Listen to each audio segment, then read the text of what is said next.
안녕하세요. 해커스 종로 캠퍼스에서 파트 7 강의를 하고 있는 이화경 강사라고 합니다. 여러분 만나서 반갑고요. 오늘 날도 더운데 시험 보느라 너무 고생 많으셨는데 시험이 어땠었는지 그리고 여러분들이 주의해야 할 포인트가 어떤 부분인지 제가 지금부터 정리를 해드릴 거예요. 진행하기 전에 더 많은 토익 관련된 자료들은 해커스 토익 홈페이지에서 여러분들이 받아보실 수 있으니까 참고하시면 좋을 것 같고요. 일단은 오늘 시험 전반적인 난이도부터 이야기를 해보도록 하겠습니다. 전체적인 난이도는 중상상 정도로 볼 수 있을 것 같아요. 일단 단어 문제는 2문제가 나와서 그렇게 많이 나온 편은 아니었어요.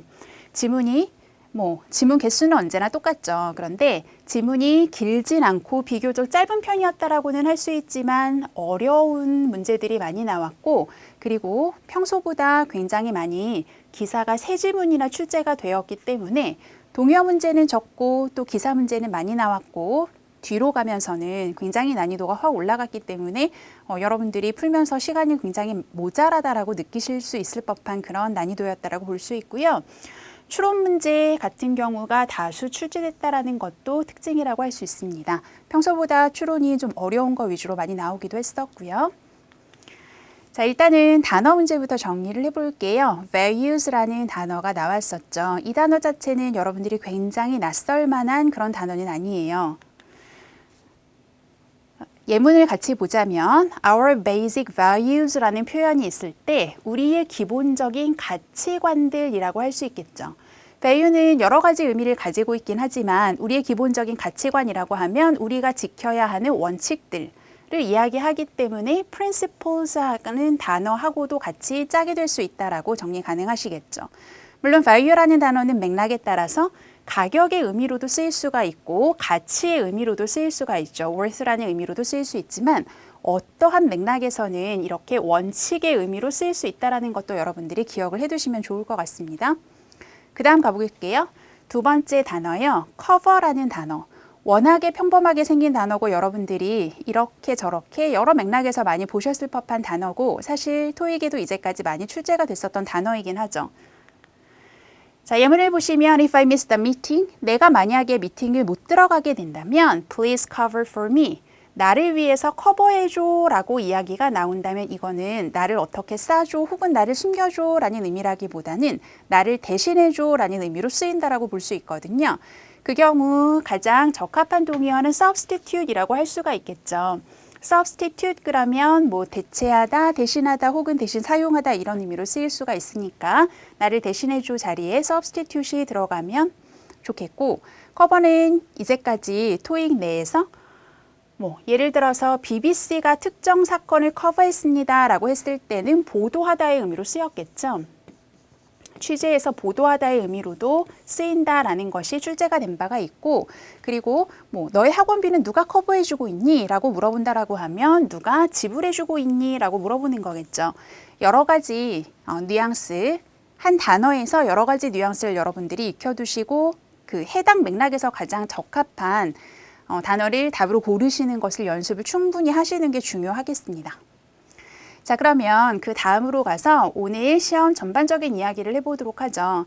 단일 지문은 언제나처럼 총 29문제가 나오는데 처음에는 굉장히 짧은 지문들이 나왔는데요. 문제가 꽤 어려운 문제들이 짧은 지문에 붙었었다라는 것이 특징이라고 할 수가 있겠고요.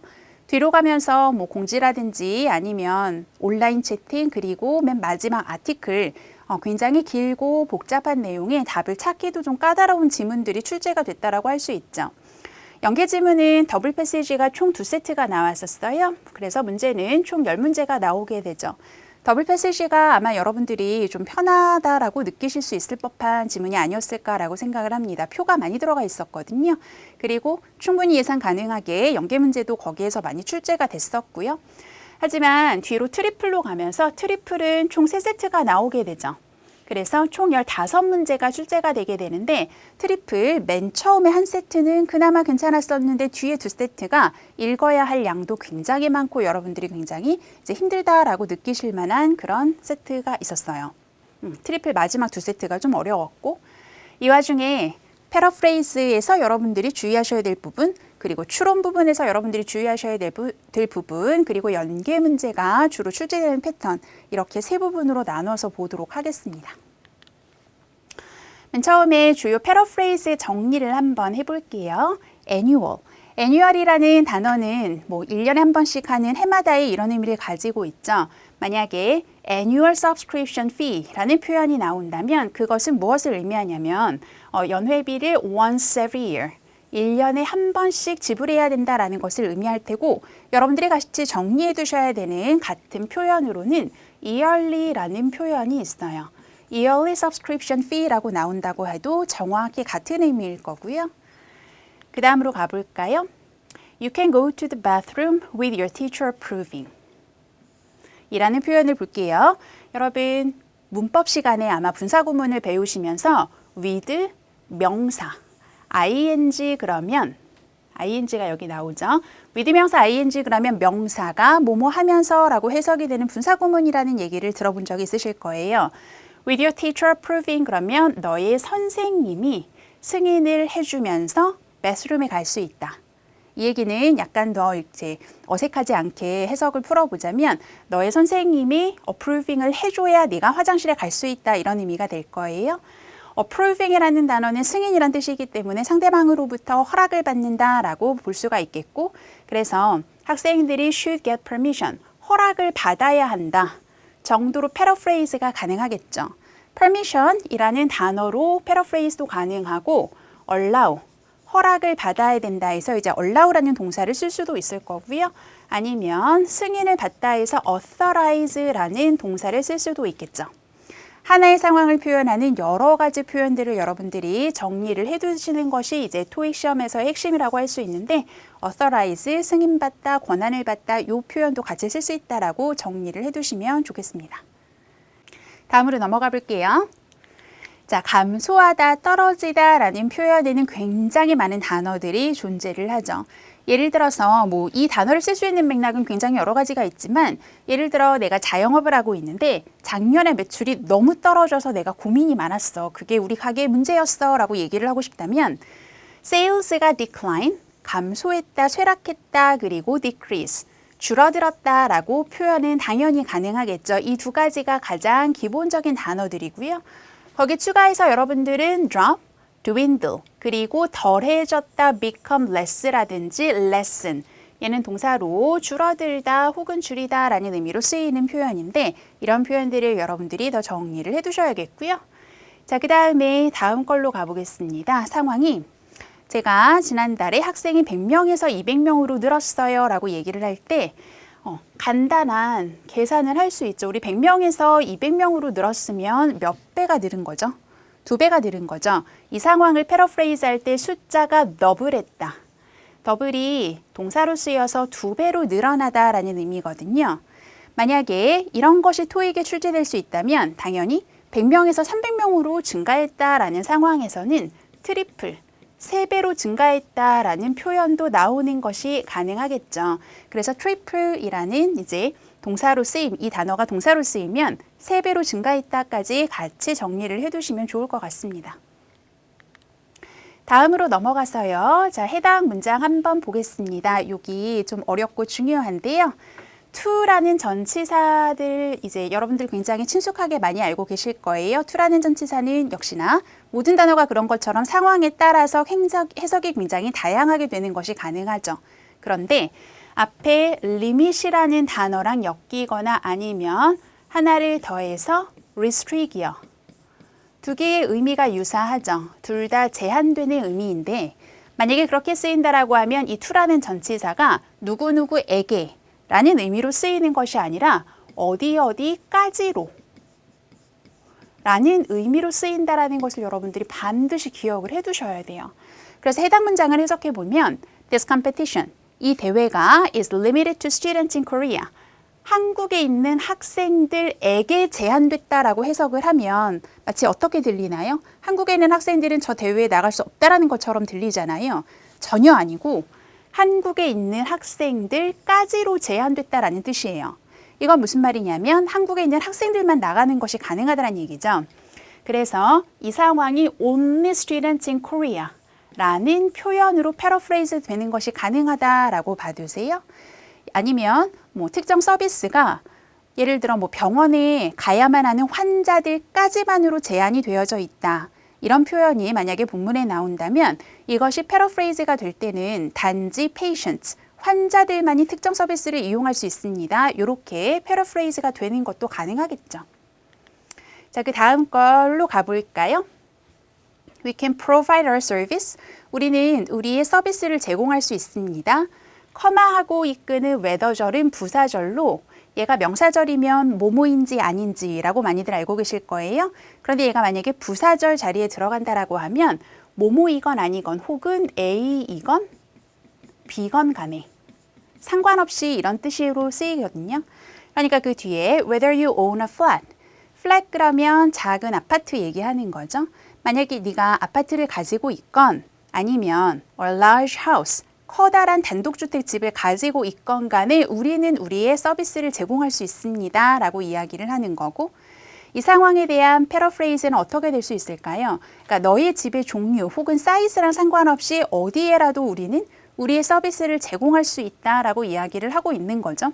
그래서 regardless of, 뭐랑 상관없이 라는 표현으로 패러프레이즈가 될 수 있다라는 거죠. residential property 그러면 주거용 부동산을 이야기할 텐데 주거용 부동산의 사이즈랑 상관없이 서비스는 제공될 것입니다. 근데 여기서 중요한 포인트는 부사절 접속사 whether, 뭐뭐이건 아니건 간에 라는 게 상관없다라는 의미로 가서 regardless of로 패러프레이즈가 될 수 있다는 것이 중요합니다. 아니면 이런 상황도 가능할 수가 있겠죠. 예를 들어서 뭐 당신이 지금 스타트업에서 일을 하고 있는 사람이건 아니면 커다란 기업을 운영하고 있는 사람이건 간에 이런 식의 표현이 만약에 본문에 나온다면 이 상황은 너의 뭐 회사의 사이즈랑 상관없이 정도로 패러프레이즈 되는 것이 가능하겠죠.